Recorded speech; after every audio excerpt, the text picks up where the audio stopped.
What's good, family? It's me, Malik, back with a new video. Today I'm going to be telling you why knowledge of self and black history is so detrimental if you want to live a good life, especially as a black person. Don't forget to leave a like if you enjoyed the video. Let me know what you think in the comments. And with that being said, let's jump into it. So, basically,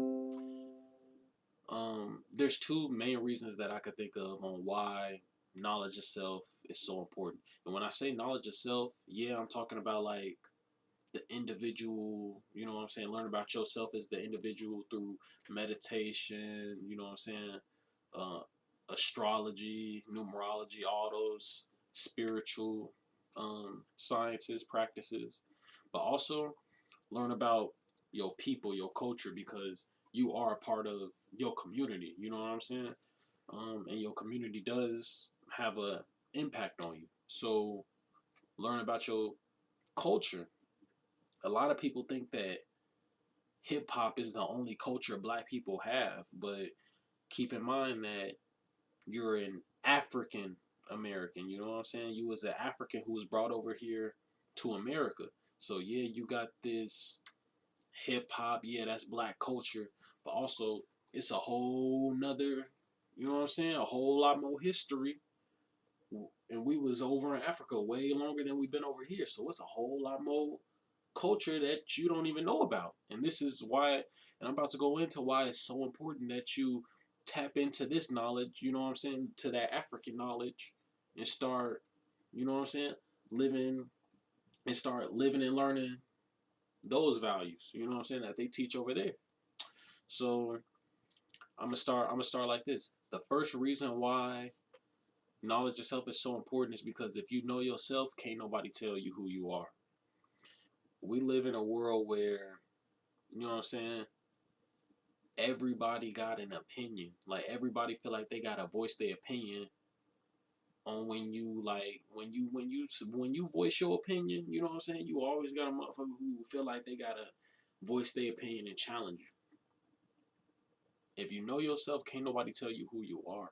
Like you're gonna come across so many people in your life that question your decisions or try and make it seem like your decisions is the wrong ones or whatever. But if you know yourself, can't nobody tell you who you are, period. Like can't nobody tell me, can't nobody tell me that melanin don't absorb sound. You know what I'm saying? Because I know that melanin absorbs all frequencies in the electromagnetic spectrum. You know what I'm saying? All ranges of frequencies in the electromagnetic spectrum, and it absorbs all forms of energy. I know this because I read books. If you want to acquire knowledge self, well, a good thing to do is read books on like black biology, you know, physiology, anatomy, and also black history. That's the most important one. But like I said, like you're gonna come across a whole lot of people who try to shape you to be the person that they want you to be rather than letting you be who you want to be. You know what I'm saying? But that's not gonna have an effect on you if you have knowledge self, if you know who you are, if you know your history. Period. That type of information is gonna empower you. And this brings me to my second point. Second main reason why having knowledge of self and learning black history is so important that is because um like just having that knowledge empowers you. Knowledge is power. Like it, it's just like it's really just common sense, kind of like just knowing your history empowers you. Period. Like can't nobody tell me racism don't exist in America because you know what I'm saying. Whatever they gonna say, because I know for a fact that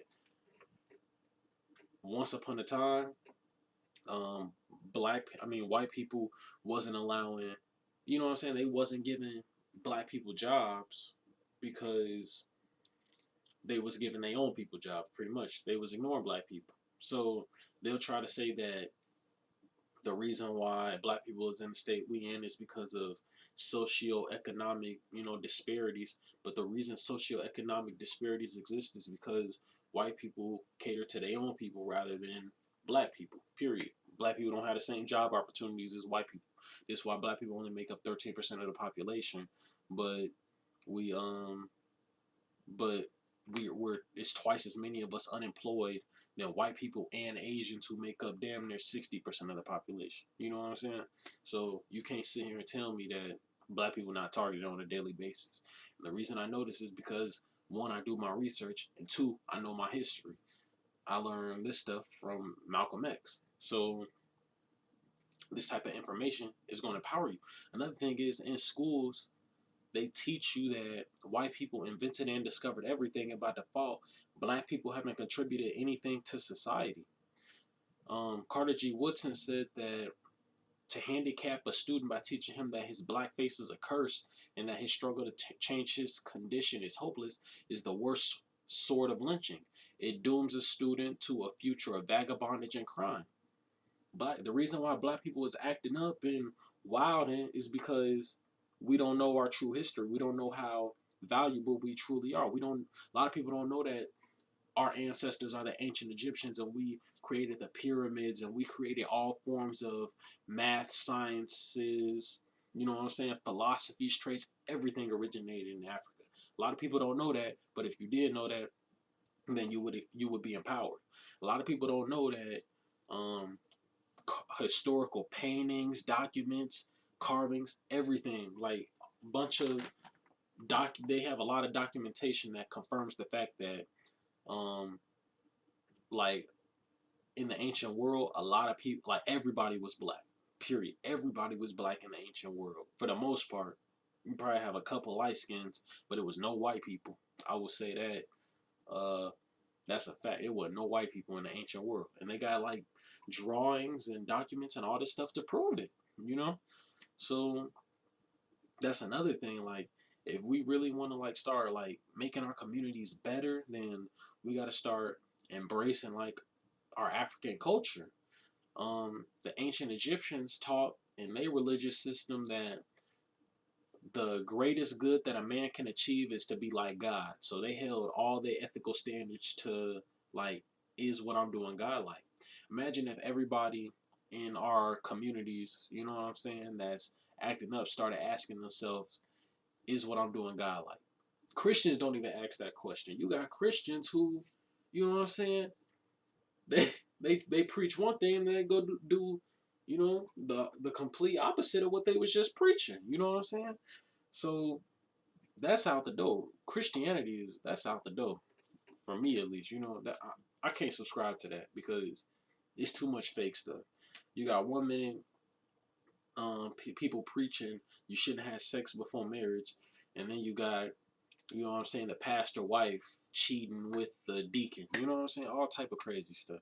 So that's out the door. We're gonna stick with the ancient Egyptians who managed to build, you know what I'm saying, pyramids that we still today can't figure out how they managed to build them. I'm gonna stick with they knowledge. It seems like they know a little bit more. So the ancient Egyptians said that the greatest good a man can achieve is to be like God, basically. And they held all their ethical standards to this concept, is what I'm doing God like. So I'm gonna ask you again. Imagine, what do you think it would be like if all the drug dealers, all the prostitutes, all the people who disrespectful to women, you know what I'm saying, all the gay people, all the all the problems that you see in the black community, all the problem causers, ask themselves, is what I'm doing God like? God, I doubt God is a homosexual. I highly doubt it. Highly doubt it. Because why would he, you know what I'm saying, in the Genesis story, why would he create, even though this is like, you know what I'm saying, they talking in code, why would like God create the first people, a man and a woman? You know what I'm saying? If he was a homosexual, don't make no sense. No. Okay. You know what I'm saying? God ain't no homosexual. God ain't no thief. You know? And I'm going off of the Bible, even though I'm going off the Bible because that's like a little bit easier for most people to understand. You know what I'm saying? Um, but you could look at nature and see like God is no thief. You know, God is loving. God is righteous. God is, you know what I'm saying, empowering. Because when you look at nature, that's all nature is. Nature, a tree is gonna grow and produce infinite food for you for free. For free. That's love. That's love. That's your only a mother would love you that much to cook for you for free. You might as well say the tree is cooking for you since it's producing food for you for free. And you know who put that tree there? God. Even if it's God in the flesh, you know what I'm saying? A human being who had the, you know what I'm saying, love in their heart to put that seed in the ground and water it every day, make sure it's good. That's love. God is love. So again, like all of y'all quick to go join the military and stuff and kill another human being for whatever reason they telling you, but really you just helping, you know what I'm saying, you helping the Federal Reserve and, you know, the elites who fueling both sides of the war. You just helping play into their agenda, not knowing, you know. Another reason why knowledge itself is so important. So, I think I touched on everything that I wanted to touch on. I don't know if I said it, but one of the worst, like one of the, I don't know. If you enjoyed this video, this is what I'm gonna say. If you want like more information on how you can acquire knowledge yourself, check out the sign up for information on how to join my book club. When you sign up, you get access to a free lecture where I talk about the importance and power of reading, because reading is how you can acquire not only knowledge yourself, but knowledge of anything that you want to know. Reading is the most powerful thing you can do. And I also talk about like problems in the black community, solutions on how to fix them, and I also talk about like what I was talking about with you know, knowledge itself, like why it's so important. So if you want like more information on that, sign up for free and get access to that lecture, and you know, information on how you can join my book club. Also, all my social media links are in the description as well. This is just a quick video on why knowledge itself and knowing black history is so detrimental if you want to live a good life. And with that being said, as always, I love you all. Have a good one. Peace.